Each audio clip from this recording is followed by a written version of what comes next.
Ako si Francie at welcome sa Pintig ng Puso.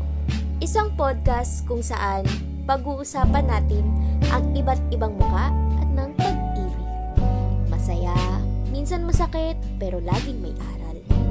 Ngayong unang episode, aalamin natin ano nga ba ang tunay na kahulugan ng pag-ibig. Ano nga ba ang pag-ibig? Sa panahon ngayon, parang ang dali-daling mahulog. Isang chat, isang sweet na gesture, tapos akalain natin, pag-ibig na? Pero ang tanong, ito ba ay pagmamahal? O pansamantang kilig lang? Ouch! Ang tunay na pag-ibig ay hindi lang basta nararamdaman. Ito ay pinapakita sa aksyon at desisyon. Hindi lang ito puro saya, kundi handang harapin ang hirap at pagsubok. Maraming tao ang nalilito sa pagkakaiba ng pag-ibig at infatuation. Ano nga ba ang pagkakaiba ng dalawa? Ang infatuation, mabilis dumating. Mabilis din mawala. Ito yung tipong super intense sa una. Parang apoy na biglang lumiliyab pero agad ding nauubos. Aww. Samantalang, ang tunay na pag-ibig parang ilog, dumadaling ng tahimik pero malalim.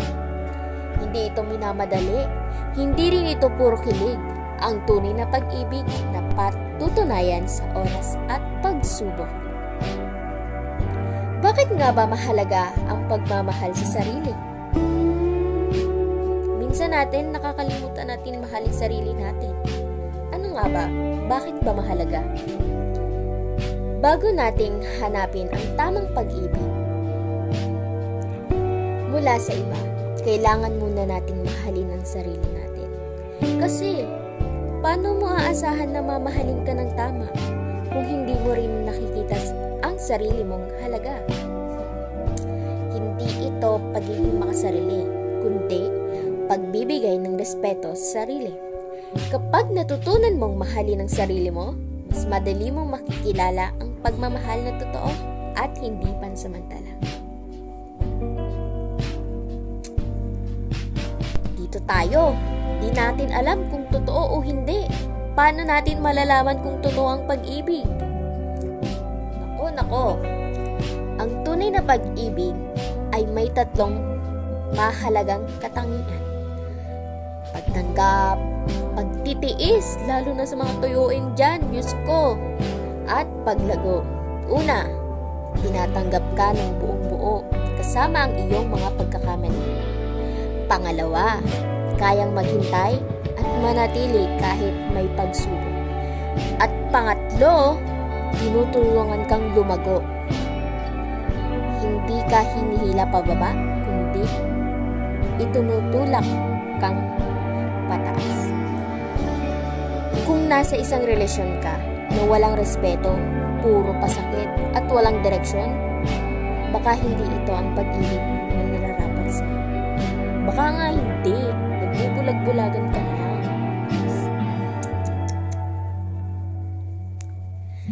Sa huli, ang tunay na pag-ibig ay hindi hinahanap kung saan-saan. Ito ay hinuhubog sa tamang panahon, hindi natin kailangan magmadali. Dahil ang tamang pag-ibig ay laging dumarating sa tamang oras. Sa susunod na episode, pag-uusapan natin ang mga red flags sa isang relasyon. Nako, malalaman na. Paano mo malalaman kung ang isang tao ay hindi para sa iyo? Salamat sa pakikinig sa Pintig ng Puso.